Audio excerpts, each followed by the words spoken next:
All right, guys, welcome back. And now we're going to take a look at a couple more slot corners that I don't think are quite as good, but are still definitely really interesting.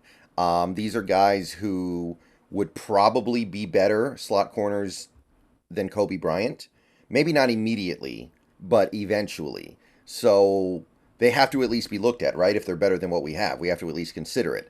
There are probably a few other guys that are going to go really late in the draft or go undrafted who are slot corners, but I don't see the upside of them being better than even a Kobe Bryant. So what's the point?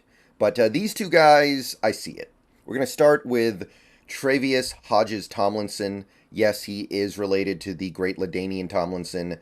TCU Horned Frogs, 22 years old.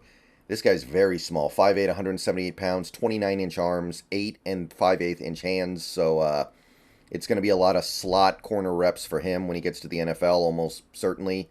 Don't see how that works anywhere else. Really good testing. 4.4, 140, 1.5 flat 10-yard split, so he's fast and he has good acceleration. Also jumped 39 inches, 11 feet on the broad, 12 bench press reps, which isn't ideal, but pretty good, man. Pretty good in terms of agility, acceleration, and just general explosiveness.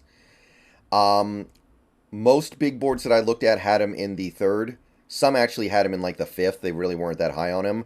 You average it all out, he's currently projected as a late third round guy, 97th on the aggregate. You look at the numbers over the last 2 years, he's played in 27 games, 91 tackles, 4 for loss, 5 interceptions, so pretty good ball production. He actually had 15 passes defensed last year, so he's averaging about 1 a game. Forced some fumbles, 78.4 coverage grade from PFF, solid. So the numbers are there, the explosiveness is there, the athletic profile is there, but what else is there besides the really impressive athleticism and speed?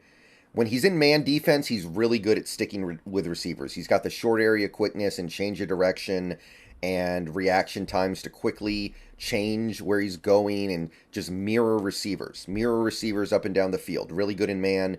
He's got really good ball skills. He's aggressive at the point of catch, constantly disrupting. 15 passes defense last year, doesn't lie.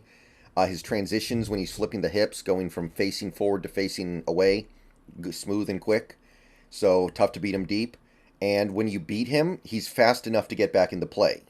It's not over yet. It's not over until you actually have the ball in your hands. He can recover, just like Tariq Woolen can. And he plays with good physicality. But there are some concerns with Hodges Tomlinson for me. In a different defense, I would feel differently. But I wonder about the fit in zone. He's a little susceptible to losing focus in zone. I felt like you can definitely see some reps where he gets caught looking in the backfield, gets caught looking for the run play, and he gets beat. And I think there were also some plays where he bit a little too hard on a fake or a double move and ended up getting beat because of that as well. The fact that he's so small is going to be a problem for him. He can play as physically as he wants to, but he's still small.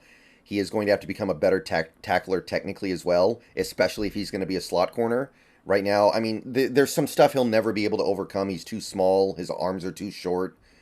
So I think Hodges Tomlinson will be better in a man-based scheme, although I still find him interesting because he's got ball skills and great athleticism, great explosiveness. Maybe there's a little bit of outside corner versatility, but I mean, I've seen some scouting reports say that. I don't see it. He's just way too small, way too short arms. But some people say that. So I don't think I'd take him until the fourth. I just don't think he's a very good fit. We need nickel corners who can tackle a little bit better and are a little bit better for zone. Maybe you can coach him up. Obviously, you can always coach somebody up to be better in zone. But right now, Hodges Tomlinson will probably be better in a man-based defensive scheme. Okay, one more guy. This is a guy who hasn't gotten as much attention this year, but as the year went on, he started to get positive feedback as a corner in the nickel. I believe he was actually moved to nickel in 2022 for the first time. Kei'Trel Clark of Louisville. 22 years old, 5'10", 181 pounds, 29 and 5/8 inch hands, 8 and a quarter inch 29 and 5/8 inch arms, 8 and a quarter inch hands. That would be really weird if he had 29 and 5/8 inch hands. Good testing overall, not great. 4.42 40, 1.49 10-yard split. The vert and broad were kind of mediocre, but the 10-yard shuttle, 20-yard shuttle, 4-2-1, workable. Um, the Draft Network likes him the most. They actually had him in the second, but most of the other big boards have him in the fourth or fifth. His current position on the aggregate is in the fourth. I expect him to go somewhere around there. 2022 was not necessarily his most prolific season. He didn't have the big breakout year. 1 interception, 4 passes defensed, and a mediocre PFF coverage grade in 12 games. The year before, he actually managed in 8 games, 9 passes defensed, and 3 interceptions. So that was actually probably a better representative of what he can do in the best case scenario than 2022, which is unfortunate. That doesn't mean there's a bad player here.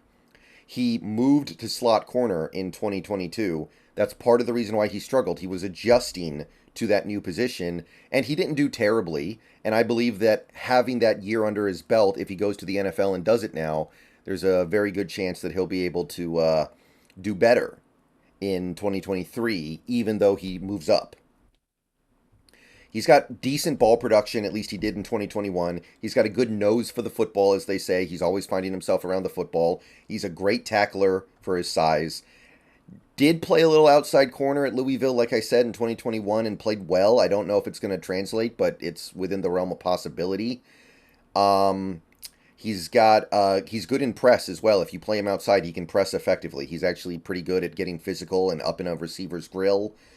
He's got great acceleration, and I think he's going to be good in zone and man. He's scheme versatile. So there is some technique that needs to get ironed out, which you would expect, right? This dude just moved to slot corner last year. So he is going to need some coaching. He is going to need some teaching. But I think he's a little further along than somebody like a DJ Turner who hasn't played very much slot. He gets a little overly aggressive and bites too hard on fakes sometimes. He can get beaten deep because he goes a little too hard for the pick sometimes. He tore his ACL in 2021 as well, by the way, which obviously in 2022 he was able to play the full season. But you still have to kind of look at that and go, did he lose a little bit of his potential athleticism, and is it something that's going to come back and be a problem later? But he's appealing. I like his versatility. He's got a little bit of experience at the position. I think he's got good instincts. This is a way to make your secondary better and more flexible while almost definitely getting to use a day 3 pick. It would probably take that 4th round pick. It would free things up. And given the fact that it would probably only cost a 4th round pick, I'm for it. I think it would really help just free up your defense just a little bit more to where Julian Love can play wherever, where Kobe Bryant has the flexibility to maybe try some other positions, because you have Kei'Trel Clark getting a handful of reps a game over a guy like, I don't know who would even be at that point. It would probably be somebody like Trey Brown, who I'm not convinced is really going to... I haven't really talked about Trey Brown as a slot corner because it doesn't seem like that's what we want for him. It doesn't seem like that's what's ideal for him either. So Kei'Trel Clark would allow Trey Brown to explore more possibilities across the defense. All right, so those are really the only pure slot corners I got. Those 4 guys. Just really those 4 guys. There are going to be a lot of safeties who can play slot some of the time. There are going to be a lot of safeties who will play that role, and we will talk about them in the coming days. That's the next position. But pure slot corners, these are my 4 guys. Let me know what you guys think. Do you guys look at things a different way? Do you guys think there's another corner out there that can play in the slot? Let me know what you guys think. Go Hawks. See you guys later today. Another video should be coming out, and see you on Twitch.